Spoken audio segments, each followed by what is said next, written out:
Bwana Yesu asifiwe sana. Kuna wakati unapitia mambo magumu ambayo yanakutoa machozi kwenye familia, ambayo yanakutoa machozi kwenye biashara yako, ambayo yanakutoa machozi kwenye kila kitu unachopitia, unampelekea mchungaji. Bwana Yesu asifiwe. Lakini ukishafika kwa mchungaji, atakushauri na kukuombea na utatoka na amani. Amina. Lakini hujui mzigo uliomwachia mchungaji. Bwana Yesu atusaidie.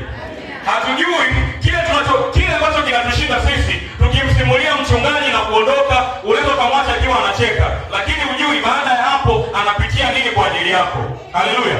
Hujui baada ya hapo, nikishamwambia mchungaji mimi nina shida hii, nikishamwambia mchungaji watoto wangu na matatizo haya, yeye anabaki kwenye wakati gani? Haleluya.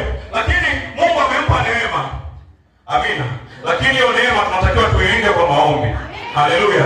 Hiyo Mungu ambayo Mungu ameiweka ndani yake tunatakiwa tuilinde kwa maombi. Yale ambayo sisi tunampelekea yeye, Mungu akamwezeshe zaidi ya kuyabeba na kuyaombea na kututunza katika jina la Yesu Kristo. Haleluya.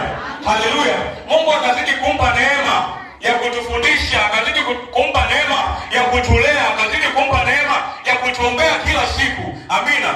Amina. Kwa hiyo kanisa tunatakiwa kushika jukumu letu la kumwombea mchungaji. Haleluya. La kumwombea nani? La kumwombea